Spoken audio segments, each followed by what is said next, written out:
Welcome to Groundwater Rising. This podcast is all about flooding, with a focus on the forgotten source of flooding, groundwater flooding. Groundwater flooding is the least understood, least monitored, and least reported on. It is often left out of the conversation, so we are a podcast dedicated to changing that. I'm Katie Hargrave-Smith from Project Groundwater, and in this podcast I will be speaking to community members from around the UK who have to deal with groundwater flooding, and industry experts trying to help them. Together, we will uncover the latest research, innovation and strategies from the water sector, academia and beyond. I'm so happy to finally be focusing on the topic that has come up in many of our previous episodes, climate change and groundwater flooding. This is understandably a topic I get frequently asked about, and today we'll be getting into the details of this complex topic. It is now common knowledge that climate change is leading to more severe weather conditions in the UK. As highlighted in the UK Government's Health Security Agency's 2023 report on the health effects of climate change, flooding is one of the most important climate change challenges facing the UK, and people affected by flooding are more likely to experience adverse health outcomes, including long-term impacts on mental health and well-being. However, is groundwater flooding included in this? As usual, there is limited research on this topic. Today, our episode is going to be far more groundwater focused than we've done before, because we are going to be only talking about climate change and groundwater flooding, rather than going into all sources as we usually do. Joining me to help us understand what we do know about climate change and groundwater is Rachel May.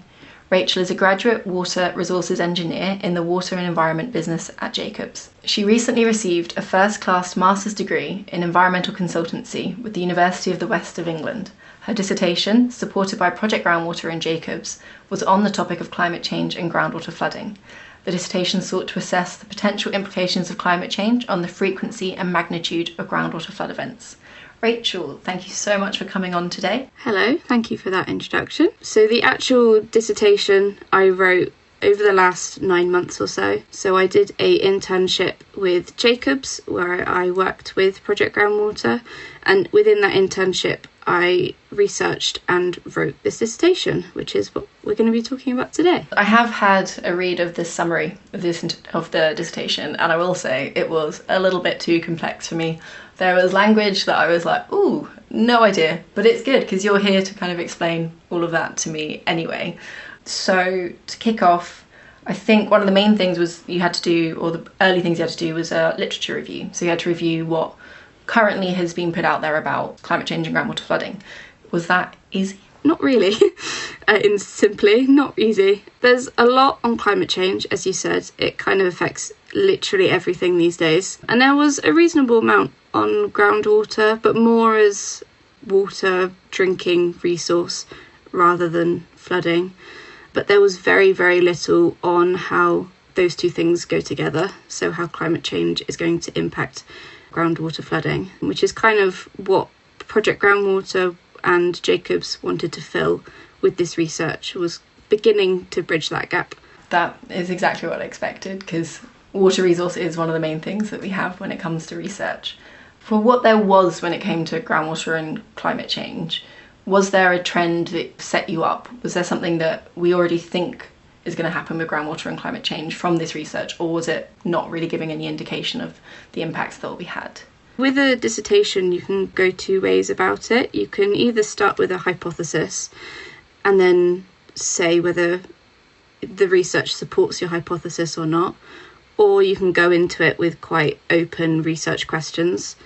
And because there wasn't much to base our research off of, we went down the approach of quite open research questions, which could allow us to go into where we found was interesting, if that makes sense. So follow your nose and see what happens, as there hasn't been much before. I think I quite like that approach. But did you have any sort of like a guess? And I'm talking like before you had started doing any literature review, did you have an assumption that climate change would have an impact on groundwater flooding, or did you not even think about it? Without researching first, me personally assumed that it was going to get worse, specifically for groundwater flooding, because you see flooding in other areas, you always see flooding on the news. The rain in the UK is becoming a bit more miserable. So with all of that in mind, in my head, I thought it was going to get worse, which is kind of what I went into it thinking. So simply put, Did your research say that climate change is going to make groundwater flooding worse? It's a difficult conclusion to make, but if you were to sum it up in one sentence, this paper specifically suggested that there's not going to be a significant or constant increase or decrease. It suggests that it's kind of going to stay the same, but this is just one, in the grand scheme of things, very basic paper. There's a lot more research to be done, and that other research could contradict my research. We just don't know. Yeah. This is the difficulty of academic research. You never get a straight answer. But no. So where were you covering? Where did you research? I mentioned we were working with Project Groundwater throughout my dissertation. So therefore, the study area for my dissertation was the Project Groundwater area. So we were looking at boreholes within the Project Groundwater region. So that's the Chiltern Hills and Berkshire Downs. And what geology were you specifically looking at? There is a strip of chalk bedrock which runs through Project Groundwater region, and all of the boreholes that I was looking at was within that chalk region. So I focused on how groundwater flooding will change within chalk bedrock. So with the research, did you go in with any kind of particular areas that you wanted to find out about? There's two main parts of flooding: how often it's going to happen, and then the severity when it does. So that was two of our research questions. The occurrence of groundwater flooding, is that going to change?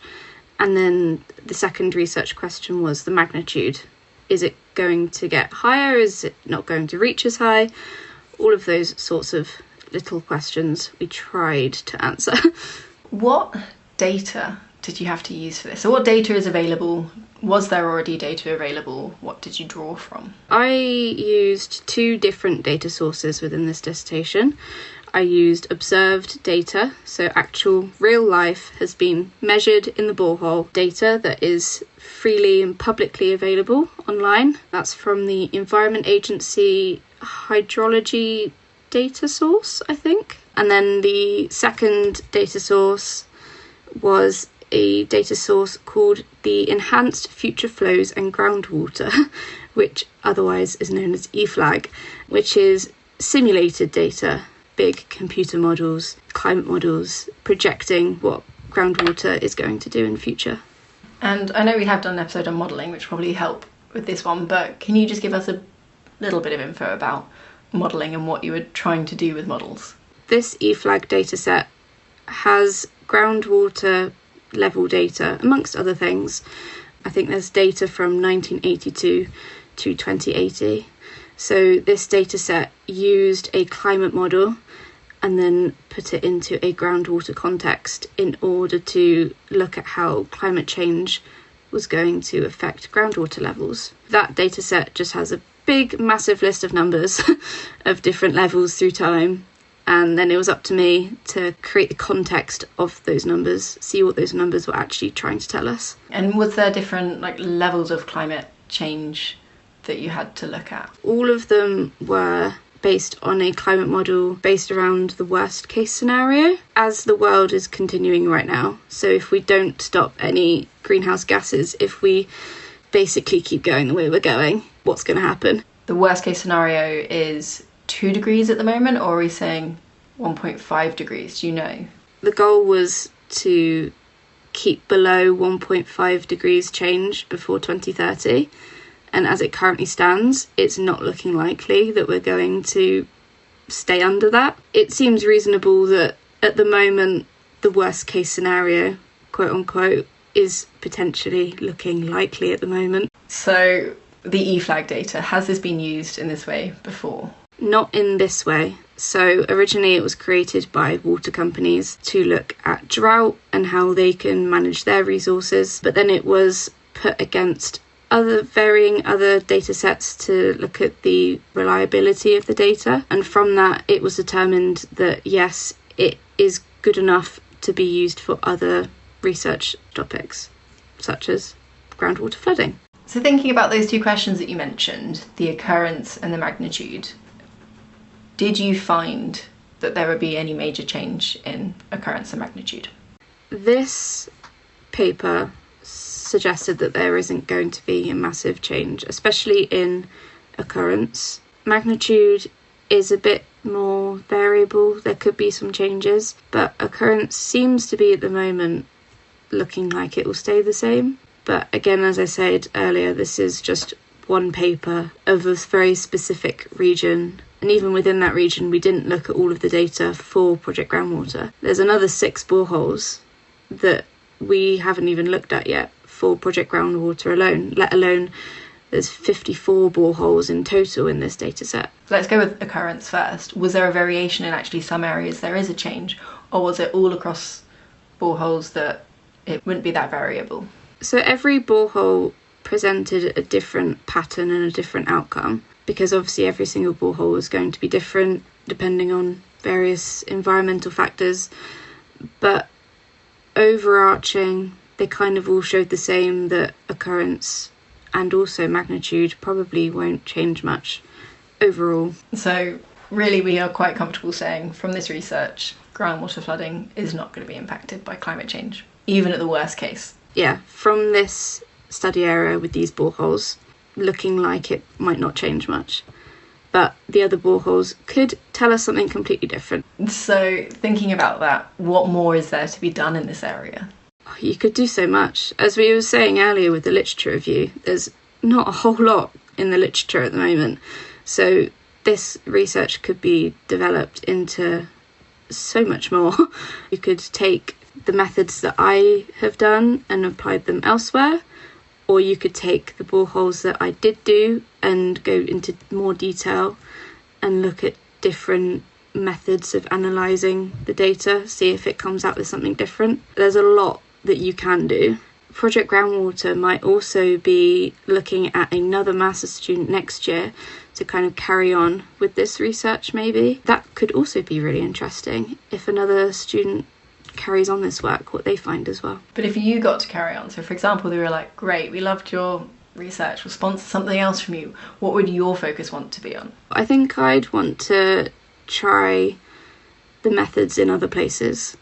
I think that would be what is interesting for me, because we now know maybe what the situation will be in the chalk in Project Groundwater. What about in other places in Project Groundwater? What about in other bedrocks? What about in Scotland? What about in Africa? Who knows? You could go on forever. So much more to be done. And we have the 2 other Project Groundwaters in the UK. We've got Northumbria and Greater Lincolnshire, and they both have different geology there. So again, applying them to different bedrocks would be really interesting. But I do know that chalk is probably one of the best aquifers. But I really like this saying that I keep on hearing from anyone who works with chalk, is to do with like, chalk has memory. Is this something you found? Yeah, so some boreholes will have a memory, which essentially means that instead of having a really clear annual cycle of it being high in the winter, low in the summer, it kind of stays high for 3, 4, 5 years, and then it'll go and be really low for 3 or 5 years. We did see that in some boreholes that they do have a memory. However, in other boreholes, that annual cycle was really prevalent. It was like quite distinctively there. Which is so interesting, because you think if it's one geology, surely it should act the same. If there's only a few thousand meters between these areas, what is making them so different? I love this. We get all these like cool descriptors of chalk. It's like a sponge, it has a memory. I'm thinking it's like this almost like a live thing, even though it's technically made up of dead things. And you have repeated that this is just your research and somebody else could do something that would say something completely different.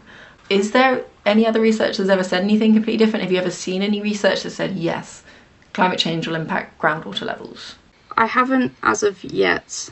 Each country, each continent as well, will be completely different.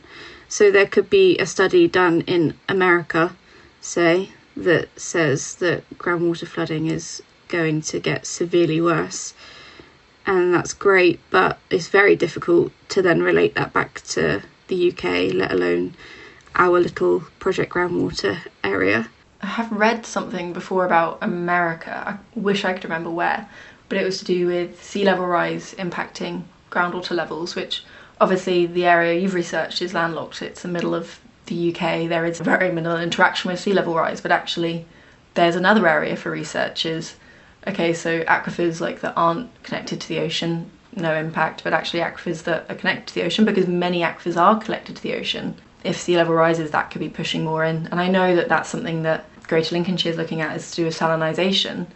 And again, there's probably research around salinisation that could be drawn upon for flooding as well. So there's just all these things going on, but it's always never looked at from a groundwater flooding perspective. I think that's always the issue, is that we think about groundwater, but as you said, we think about groundwater as a water resource. Yeah, I mean, to be completely honest, I had never even considered groundwater flooding before this research opportunity came up. I'm from Bristol, so obviously the Somerset levels are right next to me, flooding quite often, but I'd never really considered that groundwater may be the influence of that. I just always assumed that it was from rivers or from surface water. Yeah, and how did you end up doing your master's degree on something like groundwater flooding then? As a degree, we had to do a dissertation, and Project Groundwater actually approached the university and said, like, we've got these research topics. I knew I wanted to do a dissertation topic within water, so then that was presented to us. I was like, that sounds interesting. I bet I could do something nice on that one.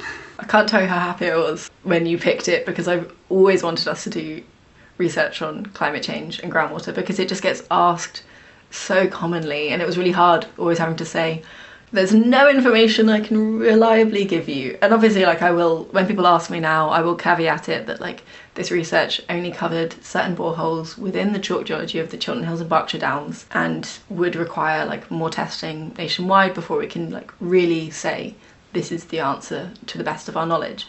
But it is amazing to now have, I can now confidently say, it is actually unlikely from the current research that climate change and groundwater will interact badly. And it is nice, because normally I have to only give bad news to people when it comes to groundwater flooding until we finish this project and we come up with, like, better ways of managing it. At the moment it's a lot of, oh, we don't know, there's no research. But it does feel nice that I can, if people ask me and they're concerned, because people are always concerned about climate change, it is nice that I can now say, actually, normally I have terrible things to say when it comes to groundwater flooding, but in this one area, in climate change and groundwater flooding, you don't have to be too concerned. It shouldn't be getting worse. Every other flooding will be getting worse, but not groundwater flooding, to the best of our knowledge. This actually feels like a good time to hear a real life story from a community member affected by flooding caused by climate change. Here's what happened to Stephen Hodgson, who lives in Somerset. My name is Stephen Hodgson, and I live in a little town called Podymore, small village in South Somerset. And on May the 9th, 2023, a storm of unknown quantities came in and met between the hills at North and South Cadbury, some 10 miles east of us. The storm stayed there for some hours and dropped the equivalent of 1 month's rain in a matter of just a few short hours. The rainfall was absolutely horrendous, falling onto wet soil. We do not live near a reservoir, rivers, or coastal waters, and were some 15.5 metres above sea level. But the water gathered east of us in the Cam Valley, this huge volume of water, and the water started to come down the valley towards a place called Western Bamfield. The water was held back there for some hours, but eventually breached the dikes and the bridges. Western Bamfield lies about 7 or 8 miles east of us, and at this time we knew nothing of what the impending disaster was happening. My wife returned from work at about 11:45 on May the 9th, came into the house and said, "Have you seen the water in the road?" I said no. Looking outside, we had about 20-30 centimetres of water in the road, but no sign at all of anything else happening. However, we watched the water creep up our driveway.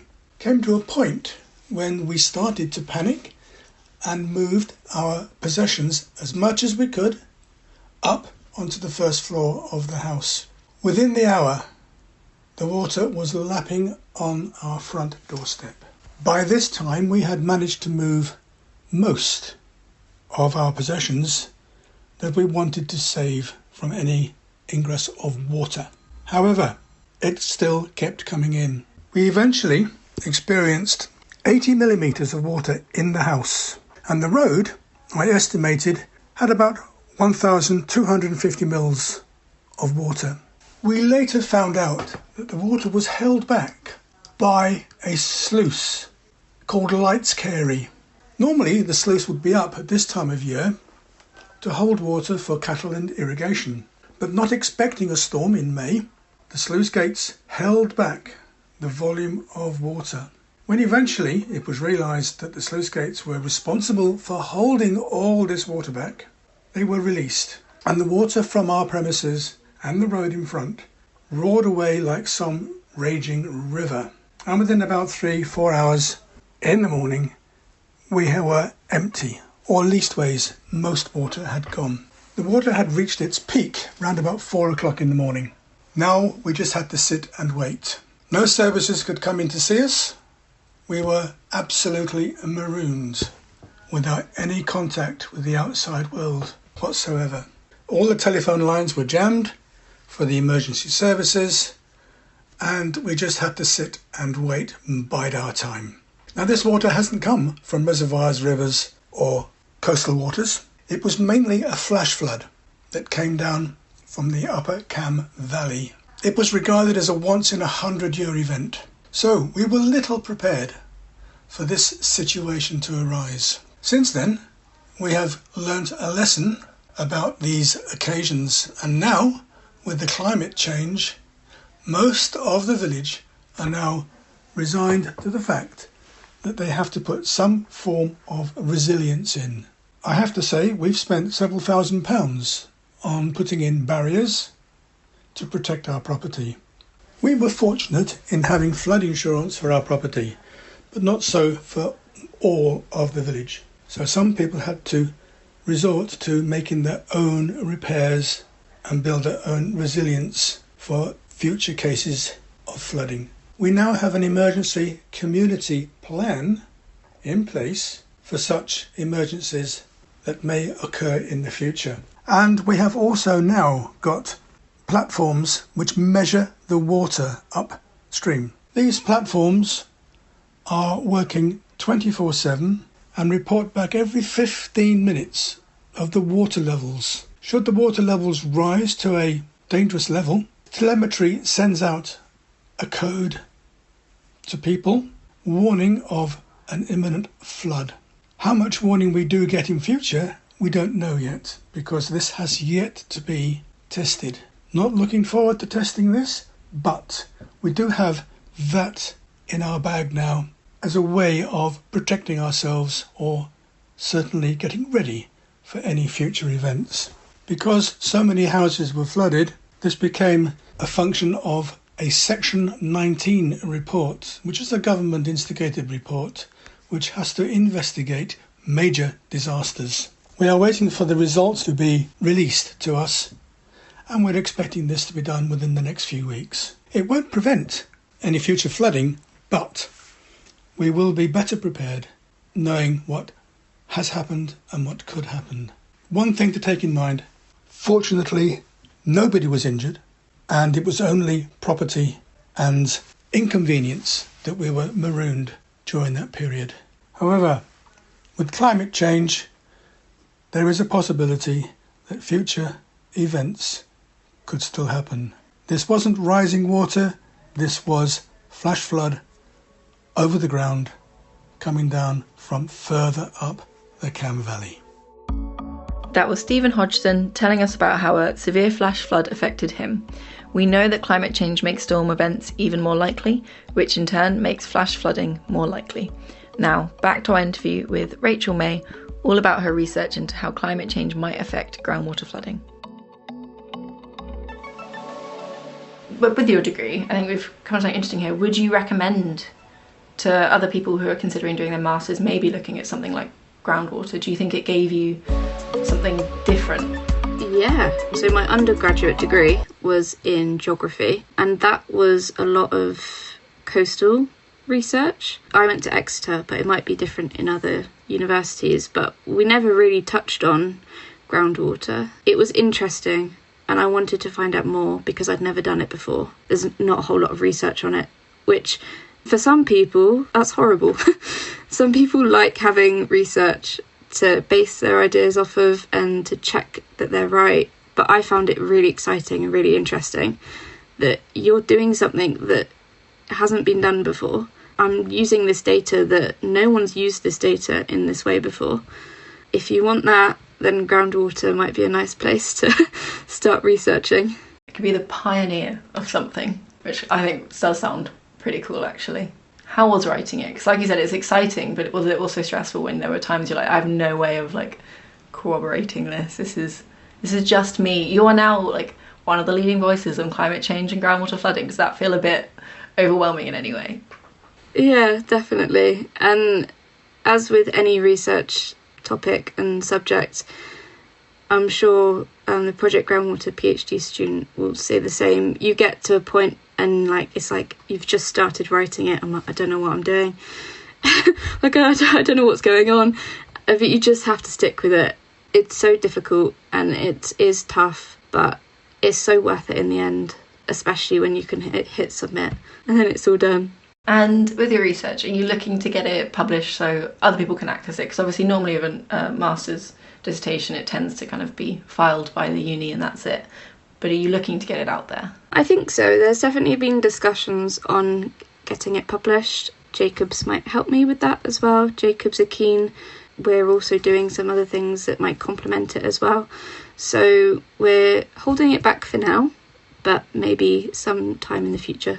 And if it ever is, I'll make sure to mention it on a future episode that it's now available and everyone can go read it. But because I was lucky enough to get a sneak preview, I will warn you will need to understand very technical language to be able to read that. It is quite difficult trying to explain it to someone for the first time. I've been thinking about it for so long, so coming fresh to it might be a bit complicated to begin with, but I've tried my best to make it as simple as possible. So that'll bring me on to my final question, which is one I always ask, is there anything you think we've missed when it comes to the topic of groundwater and climate change? I think the key message to highlight is that this is one paper using one model in one place. So as much as I would love to tell you that groundwater flooding is never going to be a problem ever again in the whole of the UK, I unfortunately can't tell you that. We know that won't be the case because it's going to keep on happening, but it won't be worse, according to your one research in one area with one model with some boreholes. Rachel, thank you so much for joining me today, and thank you again to Stephen Hodgson for sharing his story. And thank you for listening to Groundwater Rising. We're a new podcast looking to grow, so please hit the subscribe button on your podcast provider, leave us a review, and tell your friends and colleagues about us. Do you have a topic you'd like us to focus on Groundwater Rising, or would you like to share your personal groundwater flood story? Please email me on groundwaterrising@projectgroundwater.co.uk. That's all for now. We will be back on the last Thursday of next month with another episode of Groundwater Rising.